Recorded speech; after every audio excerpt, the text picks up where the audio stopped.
A handshake is an important part of both our business and personal lives. Getting it wrong can cause an awkward moment and prevent us from making a good first impression.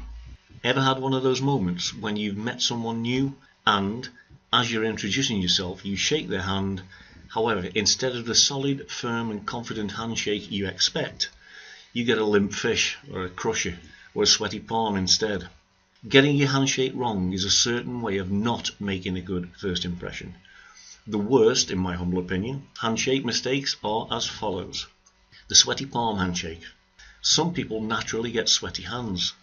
One of the main reasons is because they're nervous, and that's okay, it's just normal. It can make shaking hands awkward in potentially stressful situations. Going to meet a very important prospect for the first time, for example. However, in reality, there's still no excuse for a wet handshake. If your hands sweat, carry a handkerchief. It's as simple as that. The limp fish handshake. Not firmly gripping the other person's hand and then shaking from the wrist is a big mistake, because the message it usually conveys is that the other person isn't very confident and or is a bit of a pushover. The finger pinch handshake. This is when someone pinches your fingers with their fingers. What on earth makes anyone think that's a handshake? This is another half-hearted handshake that says to me, I can't be bothered to shake your hand properly, so well, this will have to do. The cling-on handshake.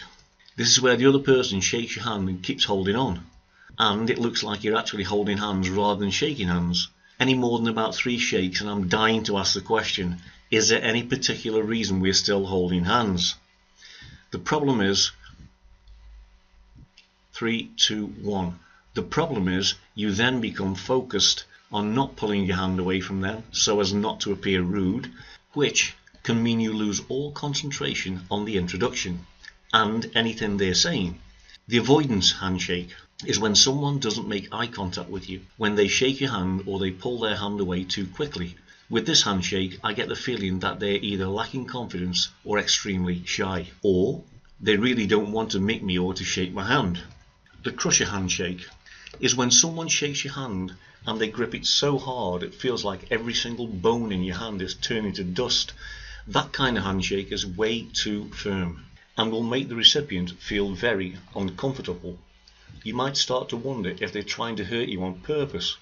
This can trigger a natural fight or flight instinct. You either want to try and give a bit of pain back in return or get away as fast as you can. In my book, all the aforementioned handshakes show a basic lack of social skills in the person shaking my hand. It could be that they're not aware of how they're shaking hands. The truth is, they should be. As far as I'm concerned, a good handshake should be made up of a confident attitude, a standing position with good posture, and a smile. Hands meet at the web of your hands, between your index finger and thumb. Have a firm grip, not too soft, not too strong. Maintain eye contact throughout the handshake, shaking 2 or 3 times from the elbow, and then hands part. Think of your handshake as your greeting card. It's a second part of the first impression process. And as you know, you never get a second chance to make a first impression. In summary, a handshake can go a long way to creating a good first impression. It can change the way people view you in an instant. Standing upright, making eye contact, smiling and having a good handshake will definitely make a good first impression.